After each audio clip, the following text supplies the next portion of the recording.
Hello, folks. We're all very welcome back to the Celtic Soul Podcast, which is the first of the season. It's a sad occasion for us because it'll be our fourth season without the legendary Lisbon Lion, John Fallon.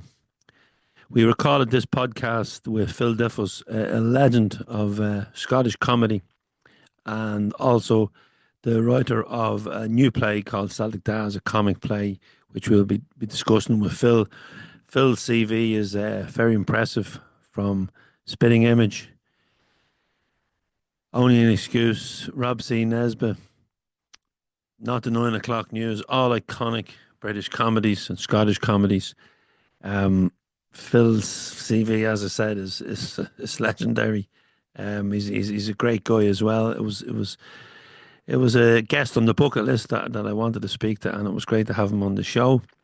And he told us all about the Celtic Daz play and his career, and also his love of Celtic, something he never hid.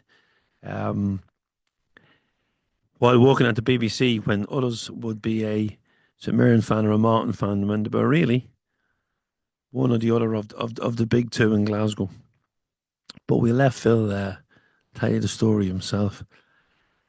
It's a sad, sad day when the news broke at 5:30 p.m. that Big John had passed away. I spoke to his son Brian shortly after receiving a text from a friend to see if it was true, as news was breaking. John was just incredible on and off the pitch. He lived all of our dreams. Pulling on the Celtic jersey, almost 200 times. A medal collection, from the greatest era in Celtic's history, the 12th line. But as a fan, he was home and away. He tried to get to the Cork game as recently as a couple of weeks ago.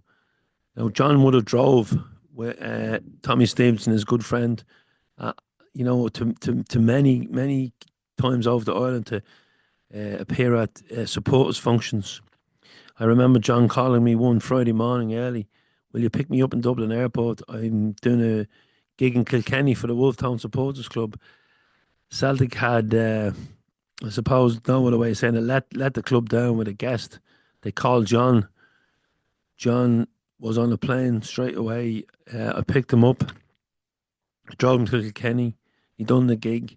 He was back on the road at 5 a.m. to fly home because he was looking after one of his grandchildren. Not just sum John up. That's just one story. I was lucky enough to travel, I suppose, the world with John. I went to Canada with him, to Windsor, where he had family. Into Detroit. We were in Norway as guests of the Norway Celtic Supporters Club at the British Supporters Club's football tournament, where John was the manager of the Norwegian team, and they got to the final, losing out, I think, on penalties. That was a great trip. Big Harold brought us over for that one. One that sticks out in recent years was when we went to Philadelphia as guests of the Ploughboys. One of the best Celtic AMs I think we ever done as a live show, with the guest lineup we had, including John. John the Scarf was there. I interviewed John the Scarf, who's also sadly passed away. John Joe Nevin, the boxer. Derm, whose grandfather was one of the Birmingham Six. Uh, I think we've done another show as well with the Celtic Foundation while we were out there. So it was a brilliant trip. But the highlight was I'd never seen an American football game really before, and we watched it in the pub, and the Philadelphia Eagles won the Super Bowl for the first time in their history. And to say it was an absolute brilliant occasion and brilliant celebrations is an understatement. And John knew all the rules and I didn't. And I think I badgered him and Brian and Stephen, his sons, for information on the game, but still hadn't a clue. Still haven't got a clue. But what an occasion that was. And they're just some of my stories. And I think on social media we saw all the tributes coming in. It didn't matter if it was your first game in Celtic Park or you were you'd been going from the 60s and had played for Celtic. It made no difference to John. He would stop, chat to you, get a photograph, a selfie. In recent years before that, he'd sign autographs. He never let supporters clubs down. He attended all the St Margaret's dinner dances over here. The charity dinner I do in Glasgow every year. John has been at every one bar one. I think because he was already committed to doing another gig up the north of Scotland, and rather than come round the corner to the hotel, he drove to He drove the north of Scotland because he was a man of his word, a complete gentleman. Never afraid to be controversial about referees or Rangers. He wore his heart on his sleeve.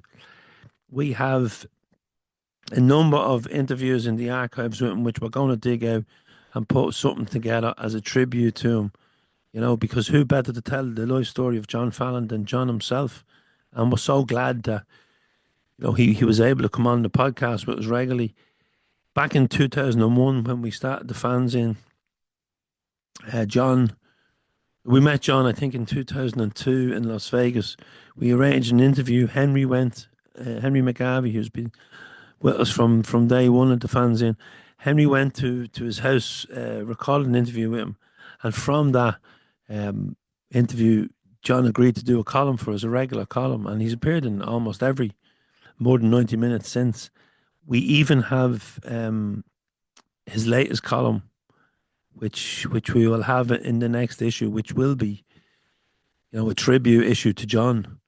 Because what else can we do? Not only was he the legend and a friend, he was also part of the fabric at more than 90 minutes for so long.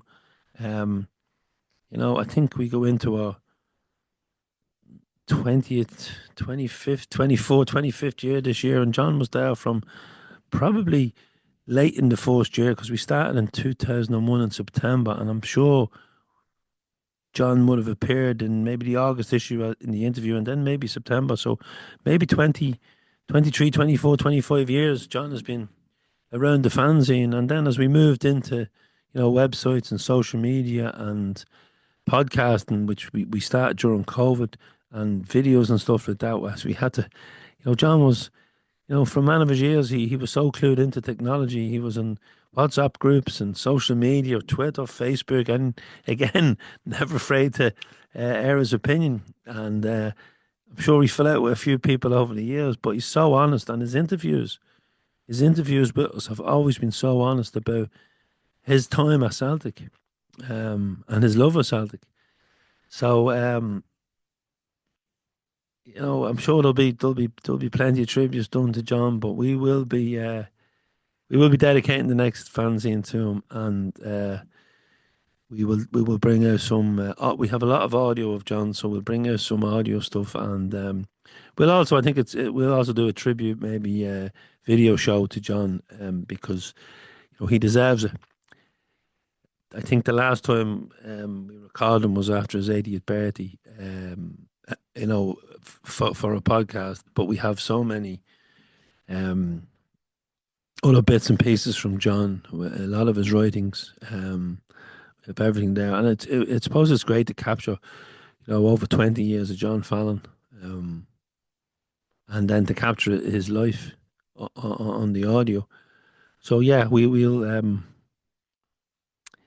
release all that in the coming weeks, and we have his funeral to attend as well, which is going to be a very sad occasion, because I'll not lie, I shed a tear when I got the news, and I'm sure I'll shed another when we say our final goodbyes to our great friend. Yeah, rest in peace, John Fallon. Folks, just a big thank you to everybody who's signed up again for the fanzine subscriptions for the new season, and all our sponsors and patrons. Without you, we couldn't do it. If you want to see what we do, you like the podcast, get over to celticfanzine.com, where you'll find all our details. You can sign up for our match day fanzine. Just sign in for the newsletter, and every time Celtic play, we do a small fanzine that a digital fanzine that we send out to everyone who signs up for the newsletter. You can also check us out on all the social medias. We're also on TikTok now as well, so that's Facebook, Instagram, TikTok, and all the details are on the website. We've a couple of events coming up, but we'll announce them later. We have a few bits to do for John, so we'll announce them later. Merchandise wise, we still have the t-shirts for sale and the badges, and all the money we raise from that goes back into the fanzine. You can also support us by becoming a member, subscribing, or as I said, buying some merch. And you can also donate for the price of a cup of coffee or a pint. And all the details are on celticfanzine.com. And if you would like to sponsor us, you can contact us through the website, through social media, or you can email us at info@celticfanzine.com.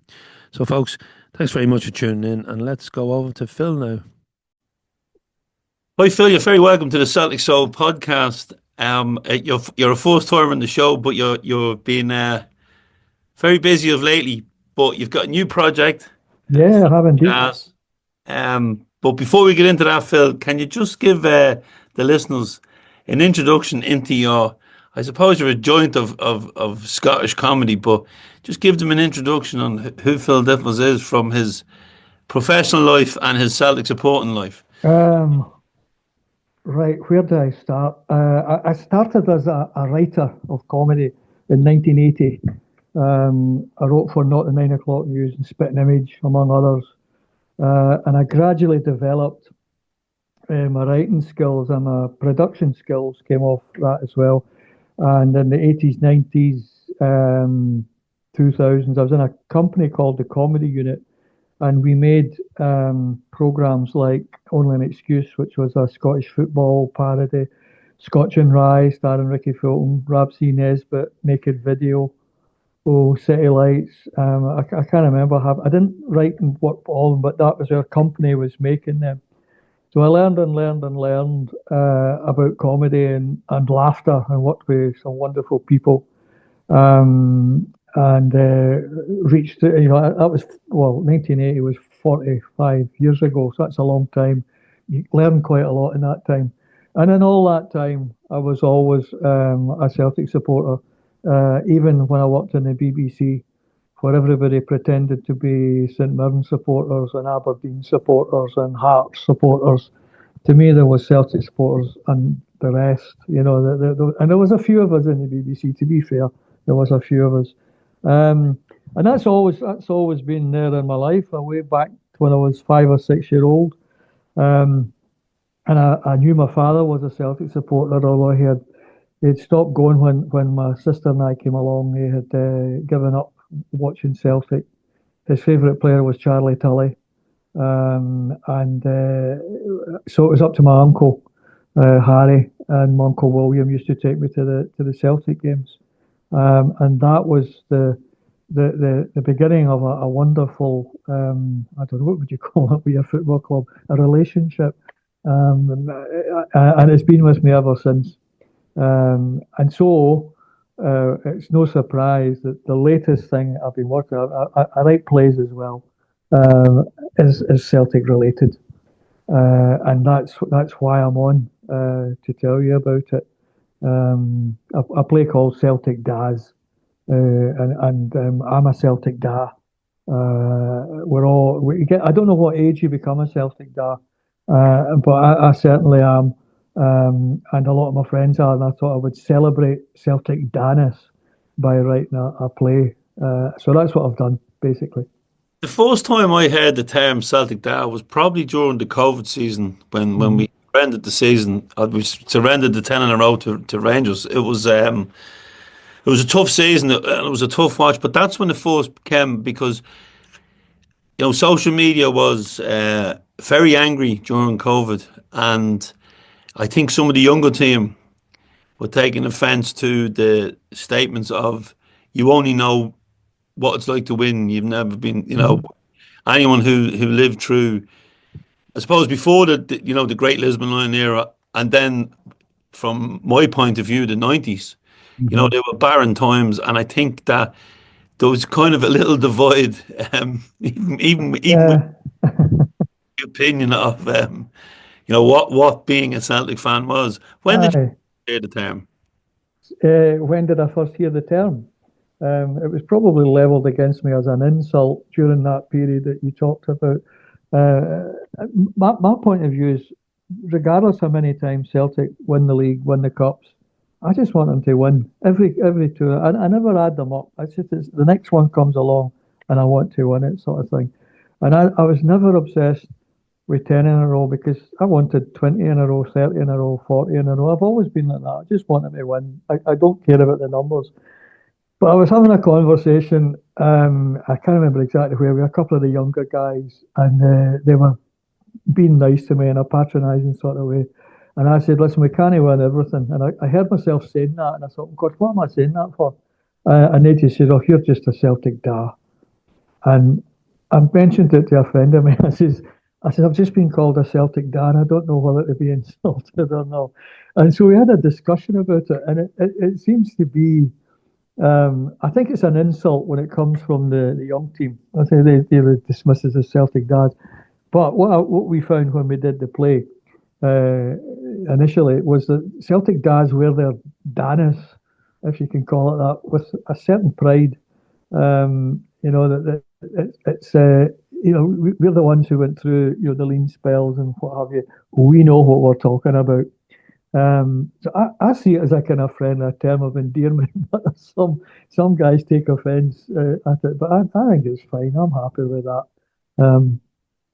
Yeah, I still feel, Phil, I'm in my mid-50s now, but I still feel that, I'm part of the young team. I'm Yeah, still, well, exactly. Part of the thing we examine in the play is that where normally when I go to a game, I look over to where I used to stand, and it was at the jungle. It took you right at the edge of the jungle, which is getting into Green Brigade territory. And I was not aware of that's where you were supposed to stand if you were young or whatever. That's just where we stood under the corrugated iron of the jungle, in among all the beer cans and the smell of cigarettes.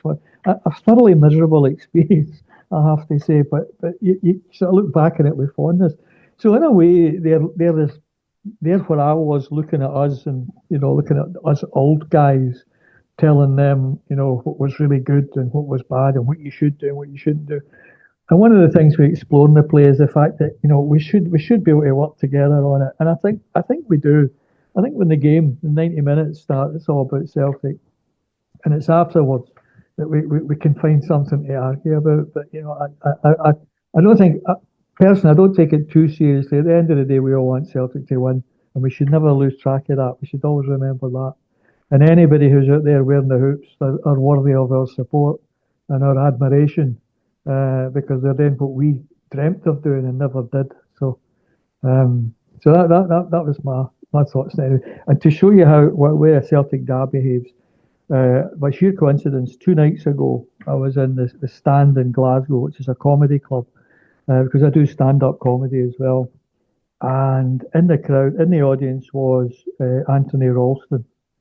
And all the Celtic dads were getting their selfies with Anthony Ralston, including me.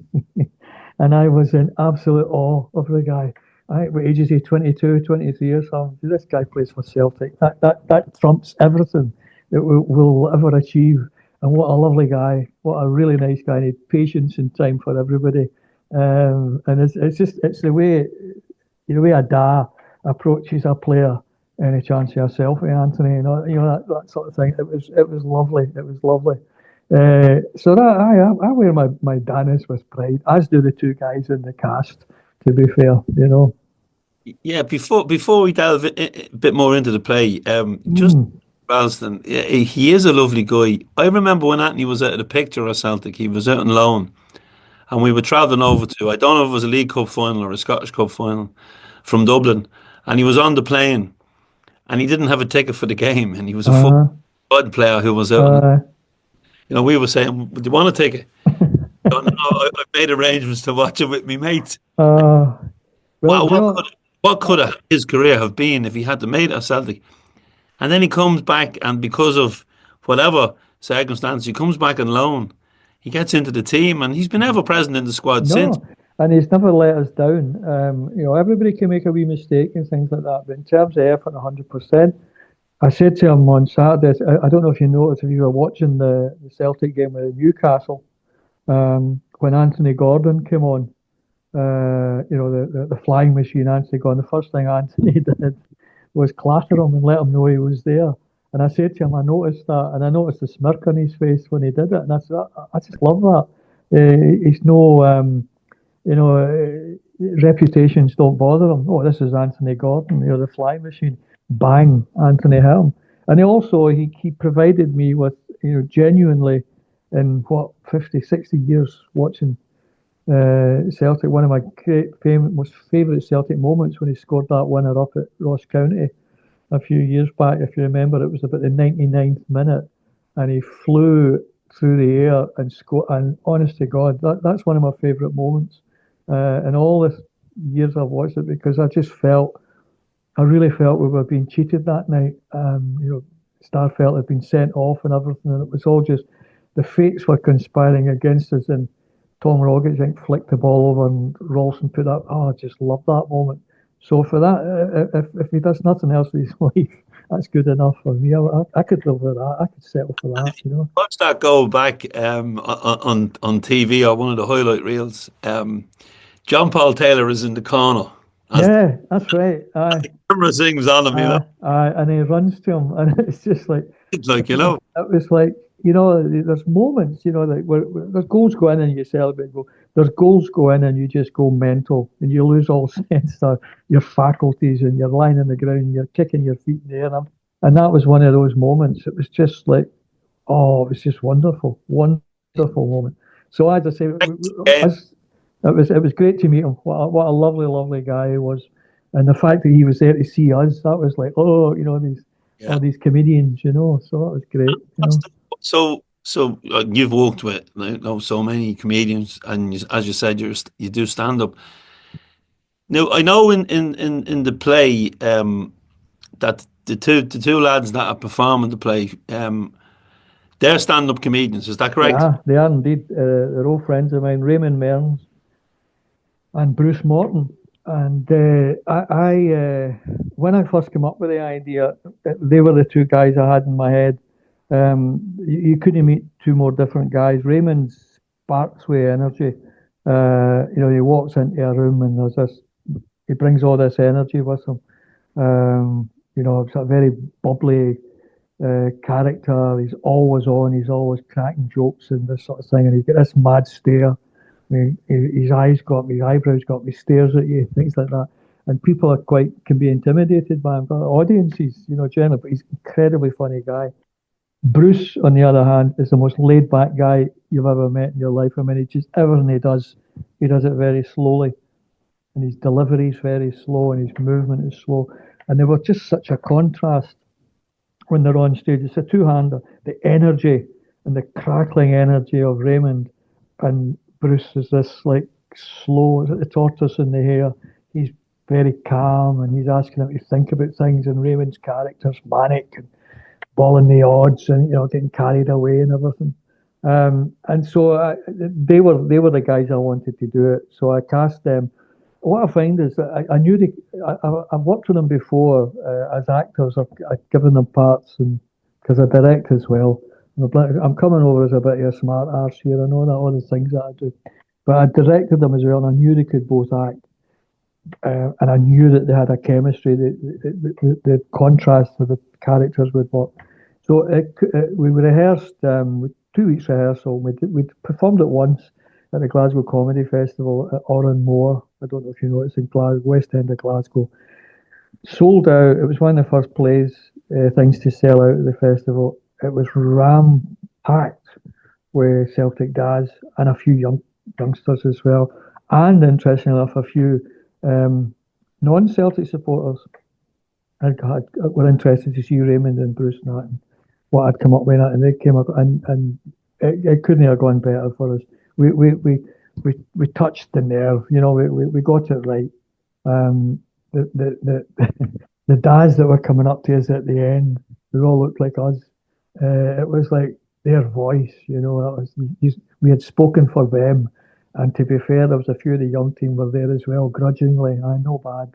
And as I say, a few, including Rangers fans, who were there who really enjoyed it as well.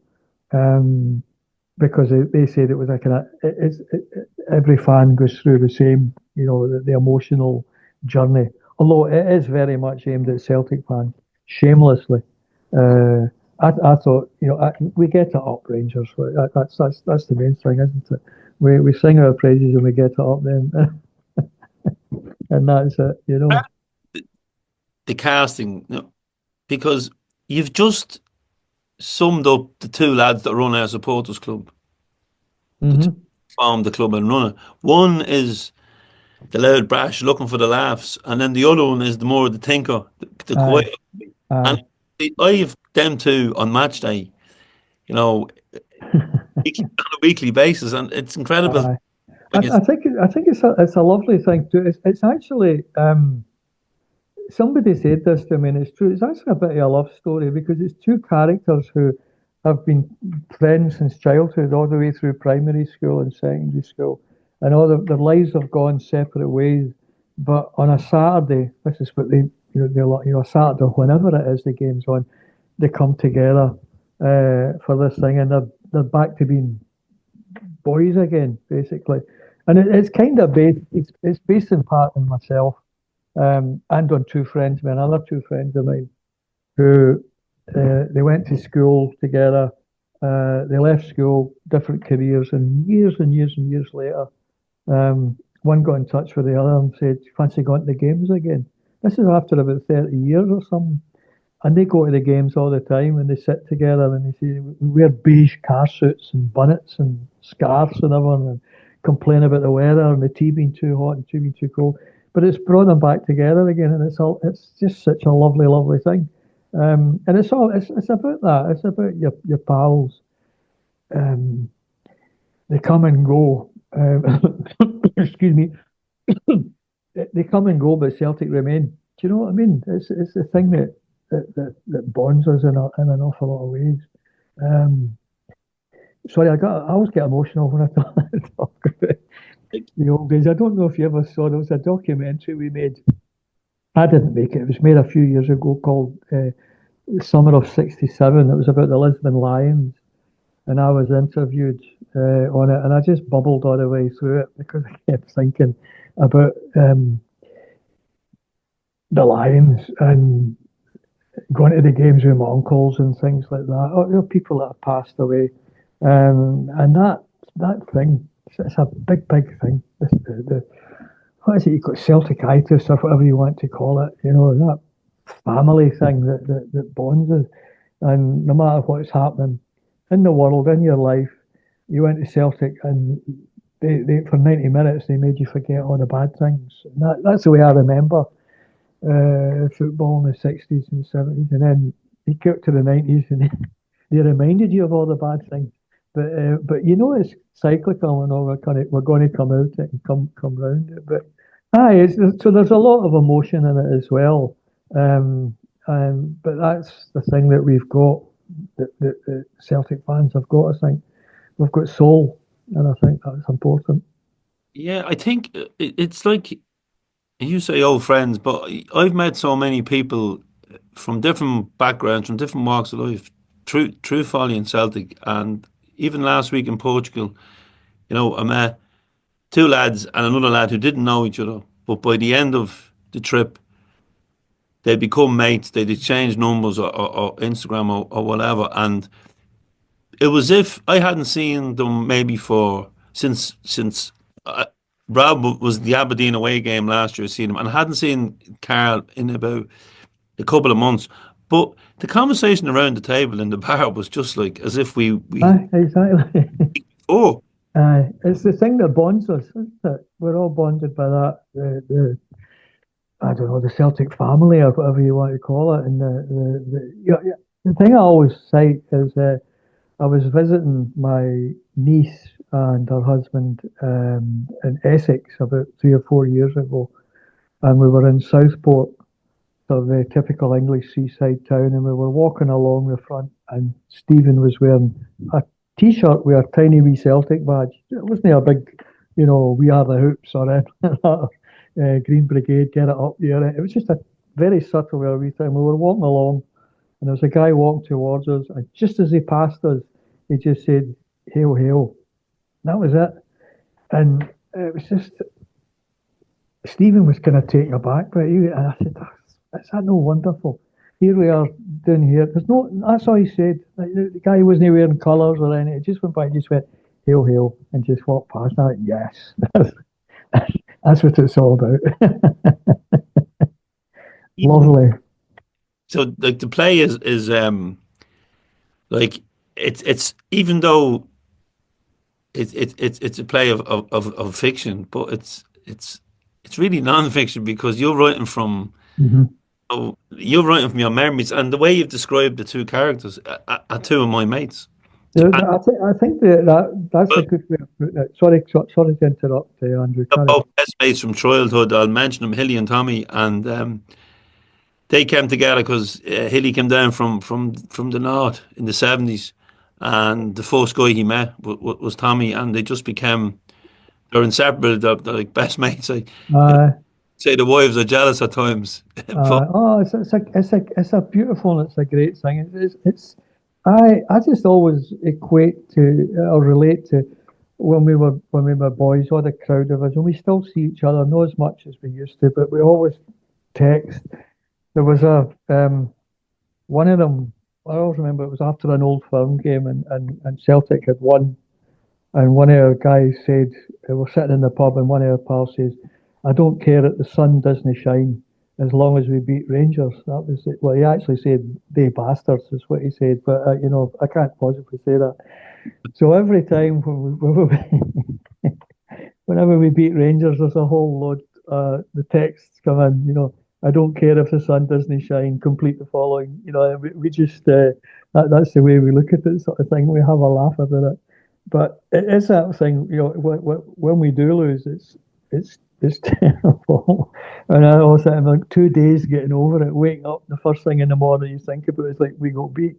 Um, and that never has never gone away. That goes back to my days in Kilsyth, just outside Glasgow, in the early '60s, growing up playing football, and just like Celtic losing was an absolute tragedy. And I'd like to think I can deal with it a bit better, but it still hurts. And when they win, that's you set up for the weekend or the week or the day. I mean, it's just a great feeling. I love that idea. I'm no bothered. People that go, "I'm no bothered," and then when you start watching the game, that's it. It takes precedence over everything. So, and it'll never change, and I don't want it to change. 100%. And you spoke earlier there about when you're introducing yourself, you spoke about some of the comedy writing you've done. Now, the one that sticks out, like there's a couple of comedy programs probably stick out that we get in Ireland that hmm we don't get all the Scottish stuff, and we normally get it very late at night. It's not shown at the 9:30 slot or the 9 o'clock, which was traditionally a comedy slot on BBC That's Two. right. Yeah. But you know when when you think of Still Game, Rob C. Nesbitt, you think of Only an Excuse. It's like when something crosses your passions, comedy and football, like it's incredible. And now with YouTube, it's a whole new audience as well. Yeah. I mean, when we first did Only an Excuse, there was a radio program called Only a Game. This is 1986. Next year's the 40th anniversary of the very first Only an Excuse radio show that we did. We'll maybe try to do something to mark it. I don't know what, but we'll see what we can. Jonathan and I still work together. See what we can do. Um, but it, the whole passion of getting football onto television. There was a lot of people dismissed it. They didn't think it would work. They didn't think it would be funny. But I'd always argued that football is Scotland's showbiz. If we lived in Hollywood, it would be stories about Hollywood actors. If you live in Scotland, especially the West, football that's the showbiz.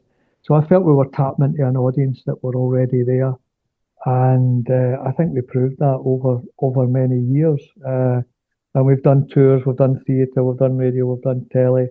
When we brought out the tape, the very first tape, it got into the charts. and it was number 14 in the album charts for 1 week. And I went into a record shop. I used to have record shops in those days, and it was the cassette section, and our cassette, only an excuse, was next to Ozzy Osbourne because it was this, and I was so chuffed at that because if I'd had a camera, I would have taken a photograph, but they didn't have cameras in those days, they didn't have phones in those days. But no, that was all great fun, and of course the wonderful thing about it, or one of the wonderful things about it was you got to meet footballers because we get invited to loads of dinners and things like that, and used to meet. Well, I've got a number of players. I met Tommy Burns, Kenny Dalglish. Got to go through them, Malky McCarthy, all the players that I got. All of the Lions, met all of the Lions at different various things. Frank McAvenny, of course. I was speaking to Frank just last week there, and it was just like it kind of like almost being involved in football, but not quite, if you know what I mean. And some of them would look at it as askance because it is quite weird being impersonated. I think that's quite when you see it for the first time. But generally speaking, they always had great. They were always happy about it and all that sort of thing. And once they got over the shock of it, met all the Lions through it. Met my all-time Lisbon Lions hero, my Celtic hero, Ronnie Simpson. That was a thing. It was the Sunday Mail had a competition, team of the great Scottish team of all time. It could only be one team. I was like, a wee boy meeting these guys, and they were all kind of old men, older than sort of my age, in their 60s and that. But I still thought they could go out and do it. They just looked so great. Guys like Bertie Auld, Joe McBride, God, Big Yogi, the original Big Yogi Hughes. All these guys, it was just great to be able to meet them, and all through writing daft wee jokes about football. That was how it came about, sort of thing. But they are like when you imagine, like when you think now of like Instagram and TikTok and that, Mm-hmm. you just would have like if that was around in your day, Oh God, aye. It's not massive, because aye. as I said, we only got her at a later time in Ireland. Mm-hmm.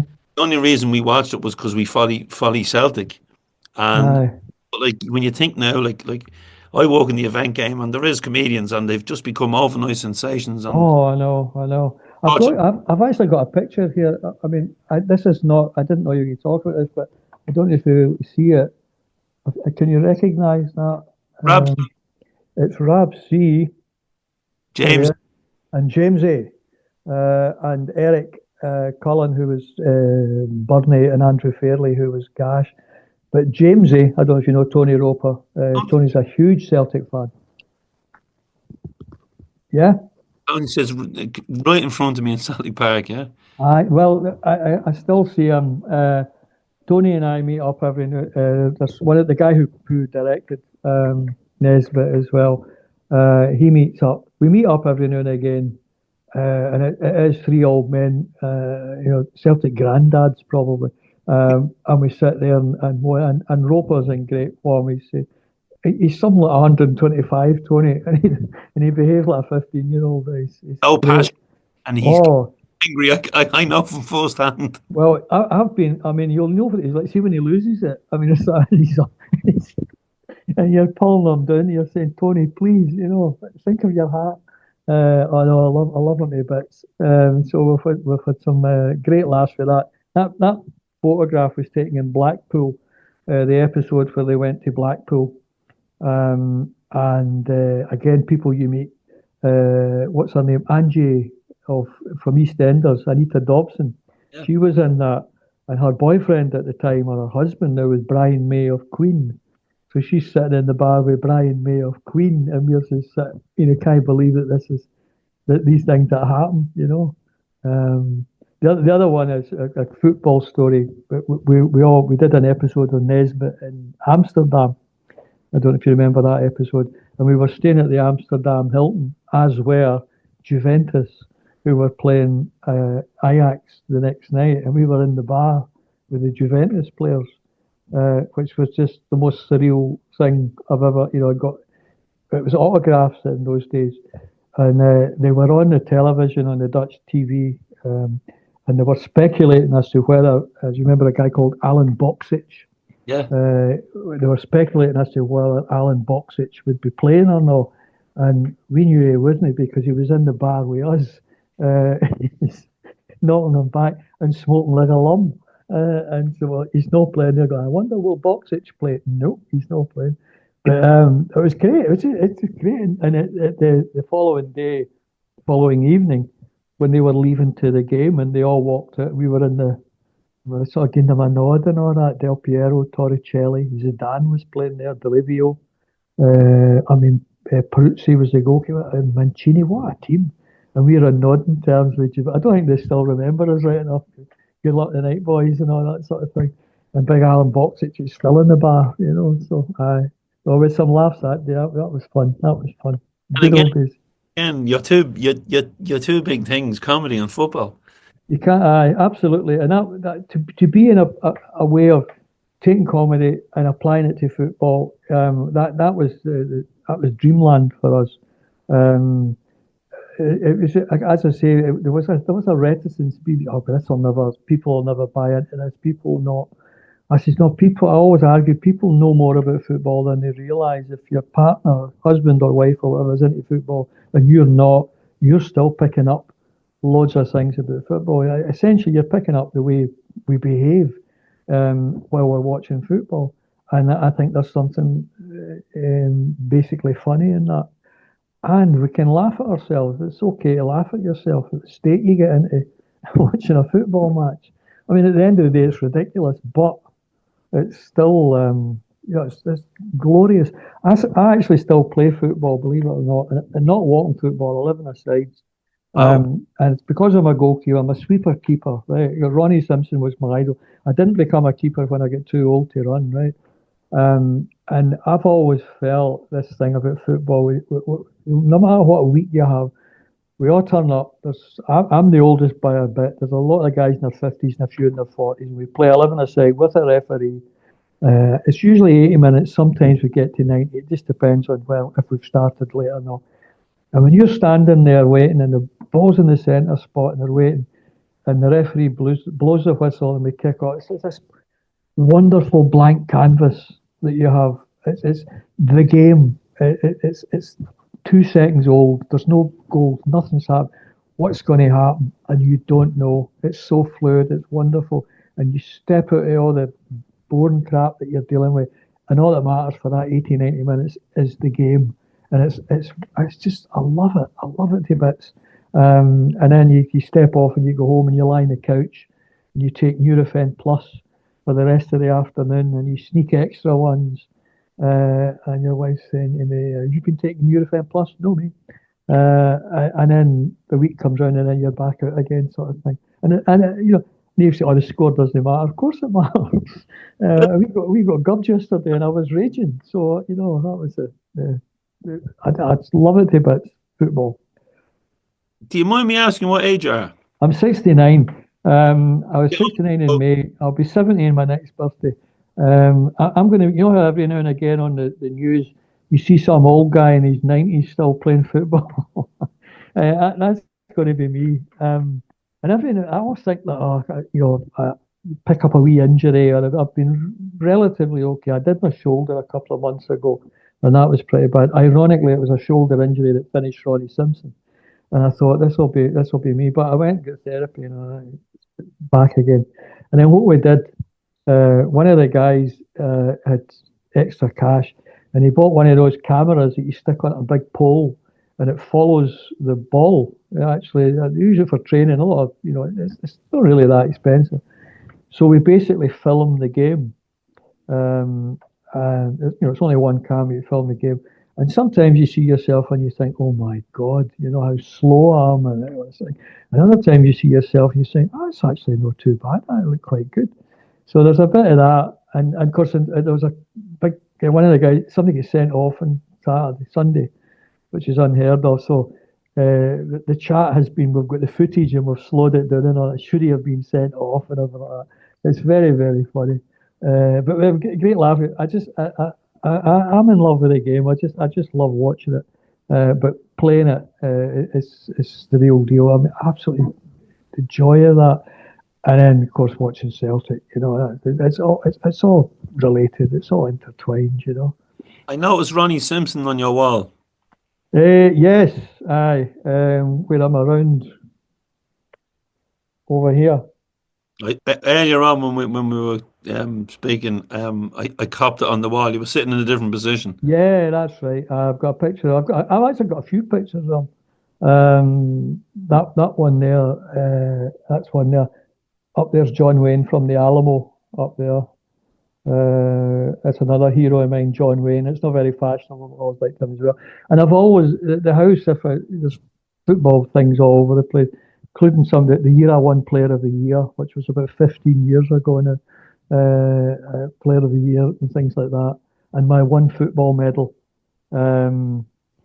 which I played walking football. The local team were short of a goalkeeper, and I played walking football, and they won the league. And because I'd played 5-6 games or something to help with it, I qualified for a medal, so I got my medal. Much to the great hilarity of, I think I was 68 when I won my first football medal. So I've got potential. I think I've got potential. Oh no, I love wee Ronnie is great. Goalkeepers generally, I love watching goalkeepers in general. And we've got the Lions feature in the play as well. We've got a couple of good pictures of them up. Yeah, of course, John Clark passed away recently as well, and I'd met John a few years ago now, and then Corberti. I think Jim Craig, Bobby Lennox, and Willie Wallace are the only three that's left, which is Big John. terrible. That when you think about it, they just gradually. Yep. The day we recorded the thing about the Lisbon Lions documentary, if you've ever seen it, it's worth a look. Summer of '67, I think it was called. It won a BAFTA, Scottish BAFTA. Tommy Gemmell that was Tommy's last few days, and he was desperate to do it, and he just couldn't do it. He just went well, and that was a lot of pathos in that. And of course, the first question I was asked, and I was an emotional wreck because I was talking about the Lions. First question, the guy says, "So, how good was Bobby Murdoch?" And I had to, try and tell him how good Bobby Murdoch was, because of all the players we've ever had, if I could get one back, it would be Bobby Murdoch. I just thought, what a player the guy was. Right foot, left foot, score goals, pass, do anything, beat guys, hammer guys. Oh, I just thought he was wonderful. And again, I had the privilege of meeting him. It's a good few years ago now. But I suppose, really, I'm rambling on here, Andrew.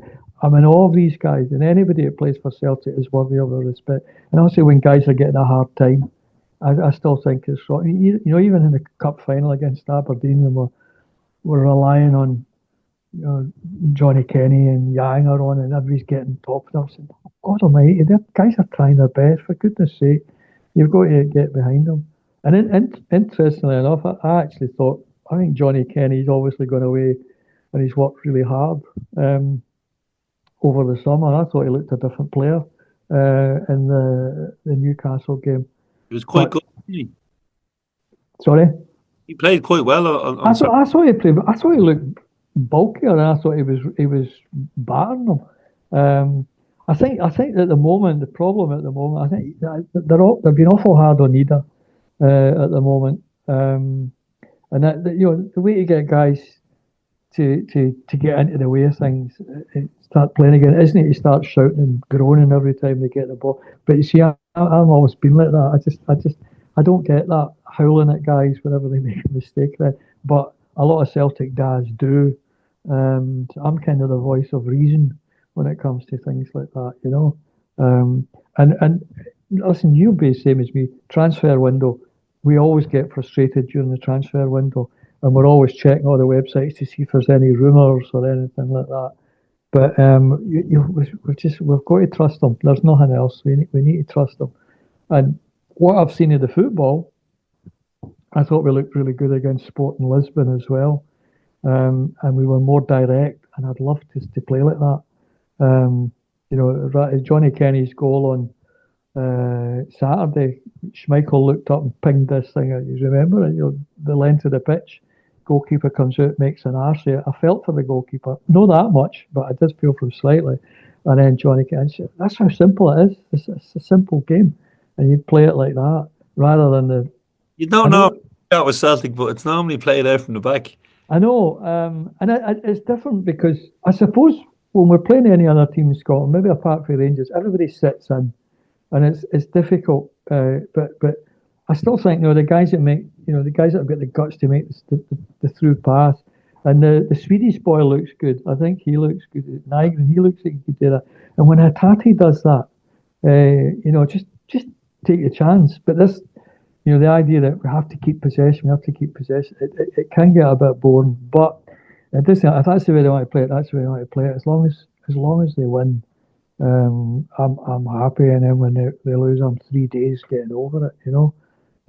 But that's not going to change. So your passion for your own football and Celtic, and I suppose your long list of successful thing, and doing your stand up, and it's been an incredible journey for you. But I have a Celtic Soul time machine, and before we get on to the play and where we can see it and when we can see it, just climb into that time machine and takes you back to a football memory.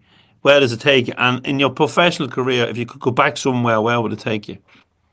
Is it two different questions? So there's the football memory and the professional.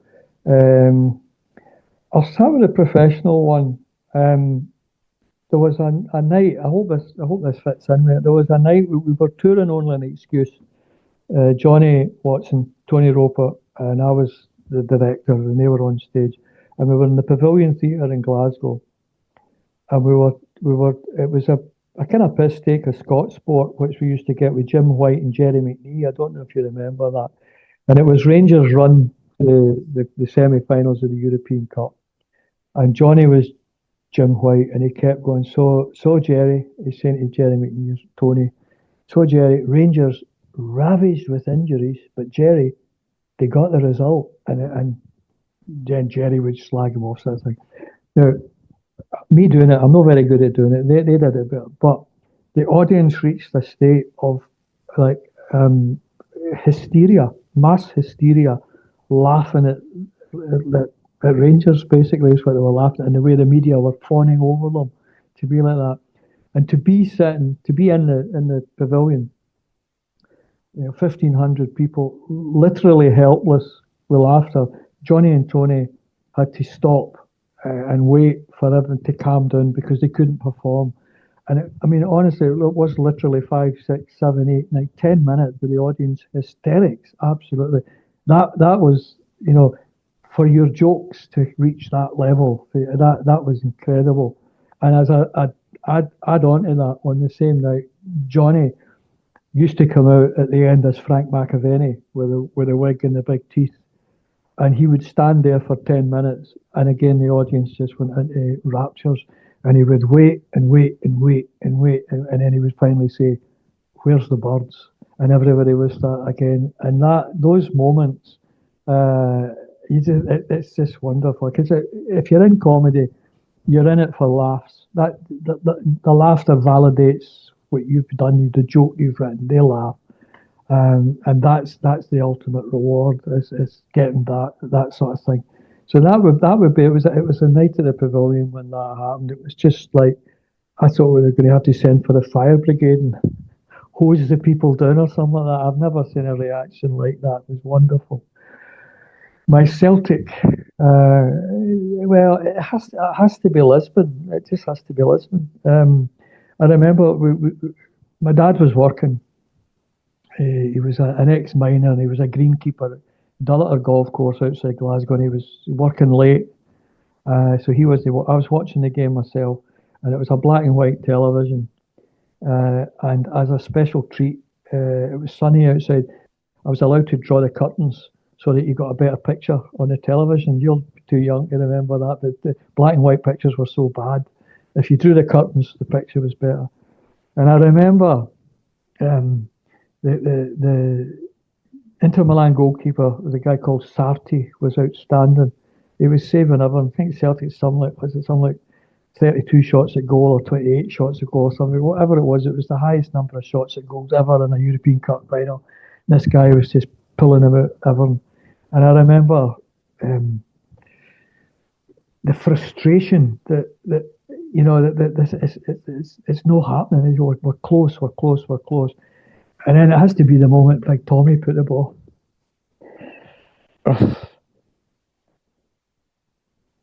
Gets me every time. Like Tommy put the ball in the net. And that was it. Because, sorry about this, Andrew. Before we could score a winner, we had to score an equaliser. And Tommy did it. And there's a statue, they're going to, where Tommy lives, where he was born in Craigneuk, near Motherwell, there's a statue getting put up for Tommy, and if ever a man deserved a statue, it was Big TG. Oh, but this gets me every time. I'm so sorry about this. I cannot talk about it without getting emotional. There you go.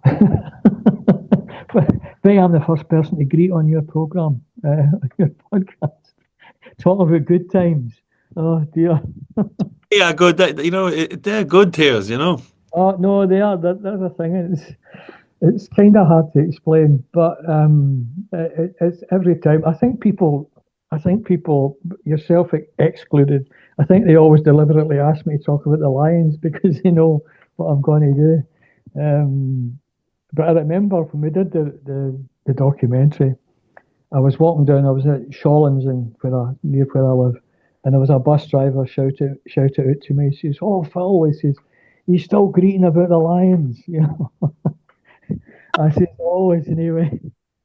Thumbs up. So, and I think for everybody, there's an era. As you get older, there's an era that is the emotional, era for you. And I can't just put a finger on it. I think we just, previous to that, Celtic were kind of there and thereabouts. Billy McNeil's goal in the '65 Cup final against Dunfermline, that we became winners. We were also Rans and we became winners. And with that, we became the best in Europe and the best Scottish football team of all time. I defy anybody to tell me somebody better than that. And the whole, mystique, ethos, kudos, Jockstein and the Lions. It's wonderful. It's wonderful. They're like my see my up here with John Wayne. The Alamo, that's one of my favourite films, The Alamo. And I always think the Lions were like the guys in the Alamo, or the 300 Spartans, or something like that. They're absolute, genuine heroes. And if you will have met them. They're all the most humble men you've ever met. It takes your breath away, Not them all. I didn't interview John Clark, but I interviewed most of them. And but one that I didn't interview was Bobby Morrick, but he lived beside my pal, Glasgow. And I remember one day going out the back door. It was a sunny afternoon. We'd been to Glasgow. We'd been to see Celtic on the Saturday, and this is going back about 20-something years. And let's just went out, and Bobby was out his backyard having a fag. And I'm standing with my mate, and they're chatting. They're chatting over the fence, and I'm going,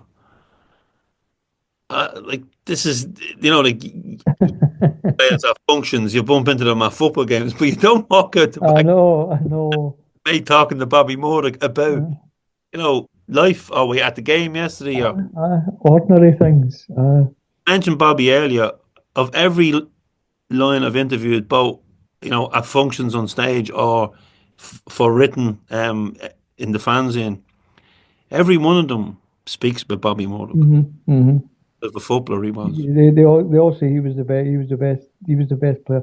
Of Murdy, as Bertie Auld used to always call him, and without hesitation. There's no any let me think or anything like that. They all say exactly the same. And it's the humility of these guys. I mean, a few years back, Bobby Lennox was getting his statue unveiled in Saltcoats where he lives. And I phoned up Bobby just to congratulate him and just say, thoroughly deserved. I hope you have a great day. And he was like, oh God, I mean, imagine a statue to me. I just want it to be finished. I mean, how could, and it, you know, nowadays they'd be strutting about, if they win a League Cup medal, they're strutting about and they're driving Maseratis and, Dolly Bird girlfriends and all that. And these guys did it at the highest level, repeatedly. And, and they're just ordinary guys. I admire them so much for that, Yeah. I suppose a different era, but now I suppose with camera phones and that, players have to be very. Oh, I know you can't. Everything you do now is if you go for a pint and there's somebody filming you and all that sort of thing, and it must be very, very difficult. But I think everybody's just got to find a way of dealing with it, so.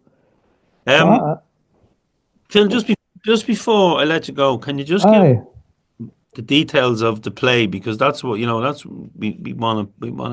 Well, on www.celticdaz.com, that's Celtic Daz is spelled CELTICDAS.com. All the details are on there. If you don't pick up on, if you want to check it out, but we're playing in Cumbernauld, the Lantern Theatre in Cumbernauld on the 31st of October. Friday the 31st. I think it's the 31st. It's Friday the 31st. Have you got a calendar there? Let me check this. I should have checked this. I'm starting to worry in case there's no 31 days in October. 31st of October, Celtic Daz, the Lantern Theatre in Cumbernauld. And then we are in the 16th, which is a Sunday of November. We're at the Beacon Arts Centre in Greenock, and there's a huge big Celtic club there in Greenock. So hopefully all the Greenock boys all come out and see us. And then the next night, Celtic Daz were in the Stand in Glasgow, which is the new Stand. It's moving to a new venue in Great Western Road, formerly Webster's. It's now the Stand. So it's only 3 nights. The story behind it is we had hoped to be touring a proper tour October, November, December. The guy who was putting it all together, he's had a wee bit of a health issue, and he's not able to do it. So what we said was, well, we'll keep it ticking over so that we're up to speed and we're match fit, sort of thing. And next year the plan is to do a proper Scottish tour. We'd quite like to come over to Ireland as well. That would be great because I think it would travel. There's a big Canadian Celtic group as well. Maybe the Celtic Convention, the North American. Yeah. We'll talk about that because I did that before a good few years ago now, myself and another comedian, which was great. It was like being Dean Martin and Frank Sinatra and the Rat Pack surrounded by Celtic fans. It was great. So the plan is to spread it out because I think it's a universal theme, loving your team and the vagaries of supporting a team. And it's also a universal theme where we get old and we get wisdom, but we're still daft when it comes to Celtic. And I think that people would appreciate that. So hopefully this is just the start to make it build up. And hopefully I'd love to meet you in person one day, Andrew. Maybe do that somewhere over in Ireland and when we're performing. I'd love to take over. Where are you based actually? Where in? Strada, which is about 30 miles north of Dublin. All right. I've only been to Dublin once. I did a thing about Croke Park for the Sunday Mail. I was basically there. Did all it, went to the post office, all the usual things that people do. Anyway, did this feature. And I've only been in Belfast when I did a gig in Belfast many years ago, which was an experience and a half. But it was good fun. It was good. It was a laugh. So I need to get back to Ireland. And the differs originally, I think we all came from Letterkenny originally. And everybody I've ever met from there say you're related to, and they mention somebody because the graveyards are full of differs over there. I said, no, I need to go back there one day and touch base. So hopefully that would be great. I'll be speaking to Raymond and Bruce this week, and we're planning what we're going to do early to next year, and I'll maybe get in touch with you and see if there are any suggestions or anything like that. Well, it's an absolute pleasure to speak to you. Great to speak to you. Sorry for bubbling. I can't help that. You can cut it out if you want. You can leave it in if you want. It's fine. That's me. That's what I do. That's just the passion and the love. Aye. That's the love. As I said, as a long-time admirer of some of the Scottish programs I mentioned there, I know I've done a few gigs with McAvenny, and he always says, "I never said that. I never." But he's very thankful that you kept him in the. No, he said that. He said that to me. There's a word we gave him, shockaroony, which was a completely made up word. He never said, but where's the birds was somebody saw him. Somebody was in a pub when Macca had the Hoops Bar, and Frank was there was a thing he was investing in called school dinners, and he was getting you to get girls in, and he was auditioning them. Read into that what you will. And so my pal was sitting, and Macca said he was talking to his brother behind the bar, and he turned when he went, "Right, where's the birds?" And that's what he said. To it. So we hooked onto that, and the rest is history. But he's a lovely lad, and we had a great day. I spoke to him last Monday, and he was in great form. Funny guy, and let's not forget what a player. That's the thing. We never ever slagged him off to the bar. You imagine, see like the high press, the way they play now. Macca was the original high press man. He never stopped. He chased guys right along that back line. And I think that's something to be remembered as well. What a player Frank was. Was the hero of the fourth season I started following Celtic in the centenary season. That he was the hero. And sometimes because of his antics off the field. Oh, I know. People don't realise just how good he was. He was a superb player. Maybe we're kind of guilty of that. They think of him as the character, but on the park, my God, he was the original high press man. What an engine the guy had, and just like never let us down. The number of big goals Frank scored out of nowhere, just like he would be there and that. Oh, great days. I'm laughing here, Phil, because I can't get a picture of only an excuse. McAvenny in my head when you done the Amours of the Visa. Oh, aye. That's a class. Oh dear, aye. There's a few of them. Aye. No. If you haven't seen Only an Excuse, get onto YouTube, and you're gonna have a hell of an evening if you have never seen it before. I know. I mean, we did so many, and there's people remind me, go remember the time you did this, and I'm really struggling to remember them sometimes, and then I go and look at it, and I go, God, that was actually quite good. You see the things that we did, because everyone was done in a hurry and everyone was rushed, and then you look back at it and you think, God, it's just nice to enjoy that stuff now, It's brilliant. I'm gonna have a look back myself tonight. Oh, I'm going to do that as well. Oh, please do. Aye. And somebody gave it a free with a newspaper, and they used to go on holidays with us because obviously there was no satellite television then. So when we'd be on holidays, we'd be watching Only an Excuse on the TV. Right. That's great. Good stuff. Brilliant. Good to know. It's been an absolute pleasure. Thank you. Pleasure to speak to you too, Andrew. Thanks for having me. Best of luck with the playing. Thank you. Seeing it. Aye, definitely. We'll speak again. We'll get something organised. We'd love to come over and do it and take it out to our pals in Ireland. That'd be great. That'd be fabulous. Fabulous.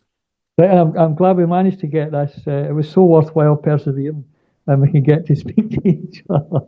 It's been really lovely. It's been lovely talking to you. Right, thanks for having me, Andrew. Thanks a lot, pal. Cheers. Thank you so much for listening to the podcast. It's been an emotional week for everybody who knew John Fallon. There'll be plenty about John over the next coming weeks, both on the website and in the fanzine, and also we'll have some audio, and we'll hopefully do some tribute stuff on the YouTube channel as well. A big thank you to Phil Diffels.